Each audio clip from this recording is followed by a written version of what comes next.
An Austrian cave diver decided to continue the exploration of the world-renowned cave Cueva de la Peña Colorada, 34 years after the last explorer was there. He began the exploration with his team of dedicated divers, until 6 of them got flooded and trapped in the cave for 69 hours. The Colored Rock Cave, also known as Cueva de la Peña Colorada, is a big cave hidden deep in the mountains and forests of Mexico's Oaxaca province. It has both dry and wet tunnels, and for 50 years explorers from all over the world have been coming here to find new passages that no one has seen before. This cave is at the bottom of a deep canyon called Santo Domingo, and people think it might be connected to another cave nearby called Sistema Huautla, which is the deepest cave in the Western Hemisphere. The last journey into Cueva de la Peña Colorada happened back in 1984, led by Bill Stone. Over 200 people took part, including locals, the Mexican military, and skilled cave explorers. Together, they mapped out the cave, finding 4.8 miles of uncharted territory, with nearly a mile of that underwater. They encountered 7 sumps, with the longest being 1,719 feet. During this adventure, they did something quite remarkable. They pushed themselves to the point where they were 180 feet underwater, beyond Sump 7.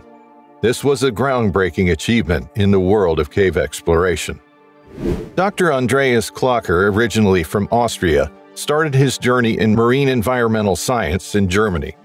He then made his way to Hobart, where he became an honorary research fellow at the Antarctic Climate and Ecosystems (CRC). Afterward, he pursued a PhD as part of the UTAS-0 Joint PhD program in quantitative marine science. Following that, he went on to work as a postdoctoral researcher at the Massachusetts Institute of Technology, focusing on understanding ocean turbulence in the Southern Ocean. His passion for marine science brought him back to Australia, where he became a research fellow at the ARC Centre of Excellence in Climate System Science and the Australian National University. Recognizing his expertise, Andreas was granted an ARC DECRA Fellowship at the Institute for Marine and Antarctic Studies, allowing him to continue his specialized work on ocean turbulence. His fascination with cave exploration began in 2008 when he was working on his PhD. As he delved deeper into his passion, he combined his love for caving and diving in 2011 to become a cave diver. In Australia, his primary focus had been on exploring caves in the Junee Florentine region of Tasmania. This area is renowned for having some of Australia's deepest caves and hidden sumps. Over the past few years, he expanded his horizons and turned his attention to the magnificent cave systems of Mexico, especially the Sistema Huautla. In 2018, which was 34 years after Bill Stone's initial exploration of Cueva de la Peña Colorada, no other group had taken on the significant challenge of exploring this remote underwater passage. During that same year, the goal was set to return to Sump 7 and continue the journey towards Sistema Huautla. To undertake this ambitious expedition in such a vast and challenging cave, a substantial team of support divers was required to assist a smaller group of exploratory divers in reaching the ultimate underwater section. This team was comprised of 24 experienced cave explorers, including Andreas Klocker, Zeb Lilly, Teddy Garlock, Matt Vinzant, Chris Jewell, Connor Rowe, Gareth Davies, Andrew Atkinson, Dane Motti, Gilly Eller, and Myrick Kopertowski, among others. Among the team members were support divers with extensive expertise in both dry caving and cave diving. In addition to them, there were push divers who not only met the requirements of support divers, but were also capable of conducting extended and deep exploration dives. Furthermore, the team included people who could provide support on the surface by dealing with local politics, enhancing relationships with the local community, and facilitating communication through translation. During the 1984 expedition, the team had to turn back because they encountered problems that were too hard to overcome with the diving equipment available back then. To succeed on this new expedition, they had to find solutions to this very issue. One of the most significant changes in their diving equipment since 1984 was the use of rebreathers. These rebreathers were special because they allowed the divers to go deep and stay underwater for longer without needing an impractically large number of diving tanks. The rebreathers they used needed to be light and easy to fix, even in the deepest and darkest parts of the cave. While a few of the support divers still used traditional open-circuit dive gear, most of the divers on this trip opted for smaller side-mounted or chest-mounted rebreathers. The journey began when Zeb, who lives in Virginia, spent months getting all the equipment ready at his place. After everything was prepared, he set off, heading toward Florida. Around the same time, Andreas, who lives in Hobart, Australia, left his home and flew to Jacksonville. When he landed, Zeb was there to pick him up from the airport. This was the first meeting between two key members of the expedition. In Florida, they joined forces with Matt Vinzant, a highly experienced cave diver from Florida who was going to be an important part of the exploration team. They also met Gilly Elor, who was there to support the expedition. Over a few days, they conducted several practice dives in Florida's breathtaking springs. They also had to prepare a substantial amount of food for the underground camps that would serve as resting points for the large team during their journey to Sump 7. In total, they readied more than 74-liter Nalgene bottles filled with provisions for the expedition, ensuring everyone would have enough provisions for the challenging adventure ahead.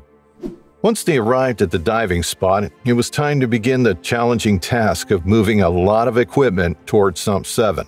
To even reach the cave, they had to make a descent of 2,296 feet, straight down into the Peña Colorada canyon, carrying all their gear with them. Then they had to transport this gear over a distance of 3.1 miles deep into the cave, passing through 5 sumps. Fortunately, they found a way to skip Sump 1 by using the entrance to the Peña Colorada Canyon discovered by Bill Stone during his earlier exploration. After reaching Camp 2, which was located just above Sump 7, the real work began. It was time to get all their equipment into the cave and navigate through these challenging sumps. They came across a significant obstacle, which was a massive pile of large boulders that they had to cross before they could reach Sump 3. Chris, Connor, and some others were trying to set up Camp 1 as part of their plan. Unfortunately, they couldn't because the water levels were unexpectedly high. This turned the Grand Lagoon, which used to be shallow enough for swimming in 1984, into a place where you had to dive underwater for a short distance. Since it was getting late, they decided to make a temporary camp near the lagoon. The next day, everyone helped Andreas carry his diving equipment, including his rebreather, to Sump 4. There, he started to fix and secure Sumps 4 and 5, which were separated by a small lake. Surprisingly, during this dive, he found some leftover pieces of the dive line from the 1984 expedition. These pieces were like breadcrumbs, helping him navigate through the complicated underwater passage in one go. After fixing the line, Andrew and Andreas continued through Sumps 4 and 5, carrying lots of equipment, aiming to set up Camp 2. It turned into a long day, and because Andrew and Andreas were getting very tired, they tried to find a temporary camping spot on their way to Camp 2. Meanwhile, the others spent several days moving equipment from Sump 3 to Camp 1, and along the long path from Camp 1 to Sump 4. Once Andrew and Andreas had left the cave, it took almost a week for all the necessary equipment to reach Sump 7, including the platforms they needed to get ready for their dive. So after 34 years, it was finally time for the first 2 divers, Chris and Connor, to venture into Sump 7. Connor was responsible for laying the dive line, and Chris followed closely behind him, both of them making their way to the far wall of the spacious underwater shaft. Even though the visibility underwater was about 16 feet, which should have made navigation easy, the massive size of the underwater cave often meant their lights couldn't reach the walls. After carefully passing through a pack of boulders, they descended to a depth of 108 feet and entered a wide horizontal passage that matched the description given by previous explorers. As they continued their descent along this passage, they noticed several other tunnels branching off, but their instinct led them to follow the largest one, heading deeper into the unknown. When they reached the edge of a small depression, they peered down into its depths before descending to a rocky floor at a depth of 168.9 feet. However, as they proceeded further ahead, they encountered a significant obstacle. The large passage abruptly ended, blocked by a pile of firmly packed boulders that were tightly wedged together. They couldn't believe it. The cave couldn't just end like this. They were sure they must have missed something. While they slowly rose to the surface, allowing their bodies to adjust to the change in pressure, they carefully examined the cave walls, searching for any sign of a hidden passage. Unfortunately, they found nothing except for the side passages they had noticed before, which they decided to leave for exploration the next day. This was disappointing news for the expedition. They had been so hopeful that they would finally connect the Cueva de la Peña Colorada and Sistema Huautla. But suddenly, those hopes seemed to crumble. However, a week later, Zeb and Andreas came up with a plan to return to Sump 7 and give it another try. They thought that maybe Chris and Connor had overlooked the way forward.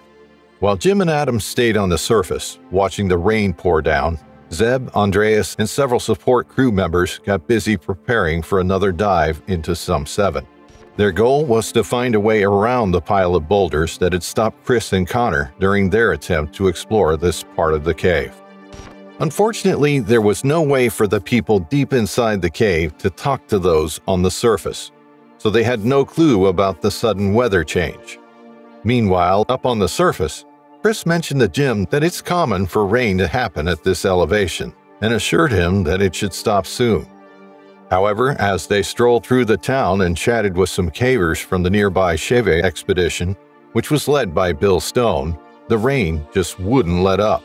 It kept coming down, turning the sloping streets of Huautla into many rivers of flowing water. After a few days, Zeb and Andreas, along with their diving equipment, reached Sump 7. The water's visibility above the restriction, which was located between 65 to 98 feet deep, was quite poor, less than 6.5 feet. However, things started to look better once they descended below that point, with visibility improving to around 23 feet. They followed the same line that Chris and Connor had laid during their previous dive, hoping to discover a way to continue exploring. Unfortunately, their efforts didn't yield any success. After taking a 1.5-hour break on a platform at the surface to rest and prepare, Andreas decided to make one more attempt, this time going solo because Zeb had encountered some issues with his diving gear. Andreas carefully examined everything that seemed like it could lead to another passage, surveyed the deepest part of the cave, which Chris and Connor hadn't been able to do due to time constraints, and explored one last lead that turned out to reconnect to the passage they were already familiar with. Sadly, despite their best efforts, Sump 7 proved to be a dead end. At this point, it had been 8 long days since they left the surface. Inside the cave, there were 6 people left: Andreas, Dane, Gilly, Myrick, Matt, and Zeb. Andreas was carrying equipment deep inside the cave in an area known as the Grand Lagoon when something shocking happened. The peaceful silence was suddenly shattered by an incredibly loud noise, almost like enormous water turbines had switched on out of nowhere. The only explanation for this noise was that a surprising and heavy downpour was quickly filling the cave system they had been exploring. In a hurry, Andreas rushed back to where the others were. Zeb had just finished climbing up a rope that hung down above the sump, and he immediately informed Andreas that the water level in Sump 3 had risen by nearly 3 feet in a very short time. When Andreas combined these two pieces of information, the thunderous noise at the Grand Lagoon and the rapidly rising water in Sump 3, it became crystal clear that they were facing a significant and dangerous problem. Andreas made a quick decision to move to a safer place, so all 6 of them who were still inside the cave decided to go deeper into the cave. They headed towards an area called the Whacking Great Chamber, which was like a huge cathedral, almost 328 feet tall. Their goal was to reach this chamber because they knew they would be safe from the rising water there. However, the water level was increasing rapidly, and the narrow path leading to the chamber had the worst conditions, with only 10 centimeters of space between them and the rocky ceiling. Fortunately, Zeb came up with a plan to secure a dive line through this low part of the cave, which would make it easier for them to escape later. Even though they were safe from drowning in the whacking Great Chamber, they were a whole 6/10 of a mile away from the cave's exit. There were flooded sections of the cave that separated them from both Camp 1 and their dive equipment, which was located above Sump 3. As the water kept getting higher, they started wondering how long it would take for it to stop. They knew it wasn't a freezing cold cave, so even though they only had wetsuits and Matt's space blanket, they weren't too worried about getting dangerously cold. During that first night, when the water was still rising, nobody said much. They were all thinking about the possibility that they might not make it out of there. Gradually, the water level began to go down. They stayed close together in the darkness, listening to the gurgling water and trying to come up with reasons to believe that every sound they heard was a good sign. As time passed, they also got weaker because they didn't have enough food. After 48 hours, they divided 2 of the 4 energy bars into 6 pieces to share. Meanwhile, up on the surface, nobody knew exactly what was happening in the cave. Teddy Garlock, a diver from New York State who was there to help, had arrived in Loma Grande.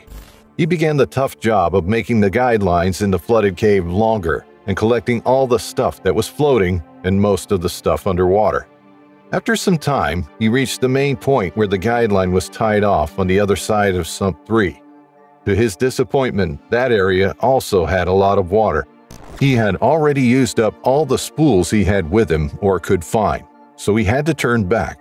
But he left a dry tube with food and batteries tied to the guideline so that it would be there when he came back.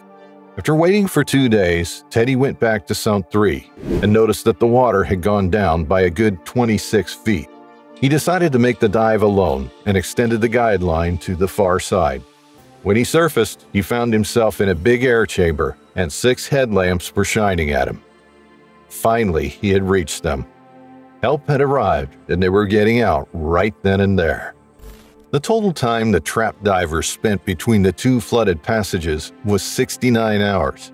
It was quite disappointing that the record-breaking task they had set their sights on and had greatly prepared for led to a dead end. We would like to thank you for watching this video. If you enjoyed watching, take a dive on the like and subscribe buttons and hit the bell icon so you'll get notified when we come back with another exciting cave diving story.